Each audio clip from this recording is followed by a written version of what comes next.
What's up, guys? Dan here for BladeReviews.com, and today I'm going to be taking a look at the Benchmade 940, an absolute classic knife, but one that has a number of interesting details. So I want to just dive on in, rattle off some quick specs, and get into the review because there's actually a lot of ground to cover.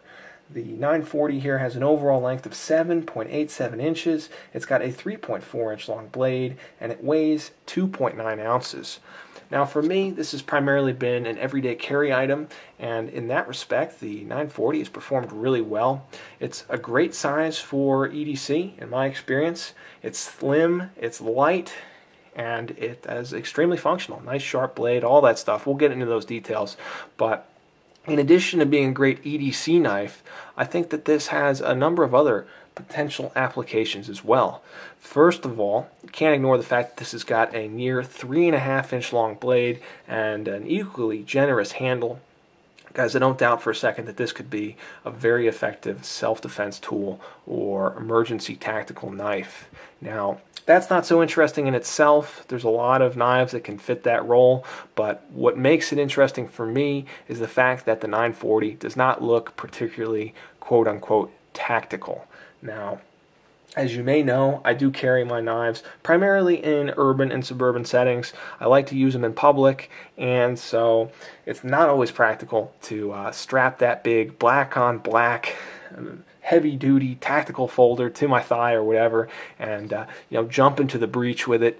Instead, I need to exercise a little more restraint, and what I like about the 940 is I don't really make many compromises in that respect. I have a great functional everyday carry item, but if push comes to shove, this is an extremely effective tool for a self-defense kind of situation, something along those lines. So certainly thought that was interesting, worth talking about. And the final sort of potential intended use for this knife would be as a dress knife, a gentleman's folder, something for special occasions or perhaps just for your collection.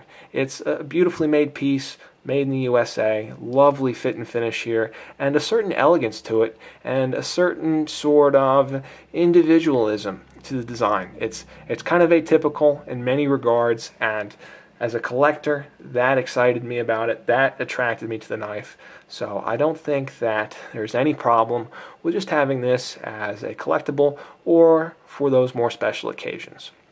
So with that said, let's put this one on the table here and do some quick comparisons. I've got a couple of knives to share with you. First up, I'd like to offer my Spyderco Sage 1 for your consideration. Another upscale EDC. Of course, this one's geared a little bit more towards just pure utility. And then I've also got a Kershaw Skyline. And I liked the Skyline for this comparison because, first of all, readily available and inexpensive, but second, because it shared that sort of long and slender appearance that the 940 has. So I thought it might make for a good size comparison. All right, let's pull these knives off the table, and then we will take a closer look at the blade on our 940. What we have is a reverse tanto blade shape, a design popularized by maker and designer Warren Osborne, and indeed this is in fact a Warren Osborne design knife. I do happen to like this reverse tanto blade shape really because it's just a little different from your typical drop points and clip points and stuff like that. In terms of it being superior in one way or the other, well, I think that's more subject for debate. I will say though that one of the advantages to the reverse tanto is it does create a very nice tip. So it's a nice strong tip, going back to that emergency tactical kind of role or purpose for this knife. I don't doubt that it would work quite well there. But it does kind of sacrifice the belly to this one. There's not a lot of belly to this design, and you have just a thin profile to the blade overall. So if you're looking for something that's an extreme slicer, used in a lot of food prep, well, the 940 may not be the absolute best knife for that role. But you do have a nice high flat grind, something of a swedge here, and a thinly applied edge. It's quite nice, and like I said before, I found it to be very capable for EDC. My particular knife has been given a satin finish, nice satin finish, usual kind of Benchmade satin finish there, but you can also get this one with a black coated blade as well. blade steel on this knife is S30V. Absolutely excellent steel that you probably already know a lot about, but just to say a couple words on it, you know, it's made in the USA. It's a great steel because it has excellent edge retention, rust and corrosion resistance. It's still reasonably easy to sharpen, and it's also got good toughness too, so you don't have to worry too much about chipping and stuff like that. So excellent steel. Let's move on to the handle here, which is arguably the most interesting and unique part of this knife, and it is a beautiful handle. What you've got here are a couple aluminum handle scales, and they have been bead blasted or media blasted to a very nice finish. It's got just a little bit of texture to it. You know, these are certainly smooth handles. It's not going to be like a rough G10 or anything like that, but they do have a little bit of texture. They're not completely slippery, and in that respect, I really like them. They've been anodized this lovely deep green. It's a nice finish that's held up well. And in between those handle scales there, you've got this lovely titanium backspacer. Anodized, an interesting purple, really complements those green handles. And it's been jeweled for a little more visual interest. So I really like that. It's just a cool touch. You can see inside the knife the motif has been continued here. Just sets the knife off, gives it a little touch of class, a little something extra. As a collector, as a guy with a bunch of black-handled knives, something like this is just kind of a breath of fresh air and really drew me to the knife. And I don't think that I was alone in that respect. So, as far as actual construction goes, the handle's absolutely beautiful here. Everything lines up nicely. It's all been screwed together with attractive black hardware, and you've got some partial stainless steel liners here that have been given something of a mirror polish, and it reflects that titanium backspacer, as you can see. So that's very cool, and this is just a high quality handle. From an ergonomic standpoint, the 940 is excellent. It's a thin handle, so I wasn't expecting it to be particularly comfortable, but it does take all four of my fingers easily, and in fact it is rather comfortable, so that's quite cool and quite surprising. You've got a little thumb ramp here with a couple runs of jimping.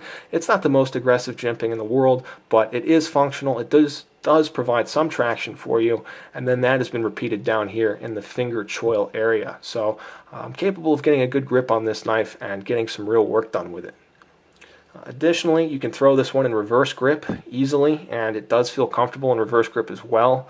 I do like the way it feels like this, although I confess in my daily use, haven't had to use it in reverse grip much.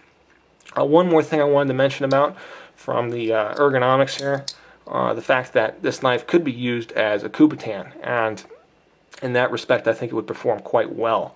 So it's thin in both the open and closed positions, just kind of naturally fits in your palm like this. If you needed to use it as a non-lethal impact device, I think it would do the job. Alright, let's talk a little bit about the pocket clip here. What we have is a blackened Benchmade clip, just kind of their standard no frills clip. I do like it a lot. It's a great design. This is the same clip you'd find on something like a Griptilian or mini Griptilian. And yes, it will show wear, but it doesn't bother me at all, to be honest. If I wanted to, I could call Benchmade up and they'd send me a new clip. Or if you ever take advantage of their Life Sharp program, they'll typically just throw in an extra clip or two for you. So this knife has been drilled and tapped for ambidextrous tip-up carry, and it carries like a dream. Really thin, under 3 ounces. I love having this one in my pocket. Very, very nice. Alright, let's talk a little bit about the deployment and the lockup. What you've got here are a combination of ambidextrous thumb studs and an axis lock. In my experience, that has almost always been a winner, and the 940 is no exception. So very smooth and fast deployment. Thumb studs are easy to get at. They've installed some phosphor bronze washers in here, and the knife is just super smooth. Very, very easy to get open.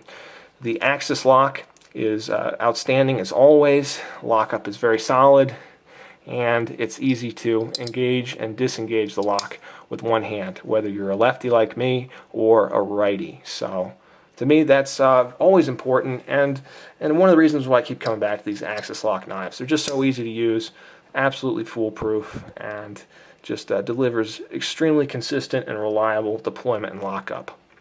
So that pretty much takes us through everything I wanted to say. Got a bunch of smudges on the blade. Let's clear those off, and we'll talk briefly about some final thoughts. So the 940, I think it's just an outstanding knife.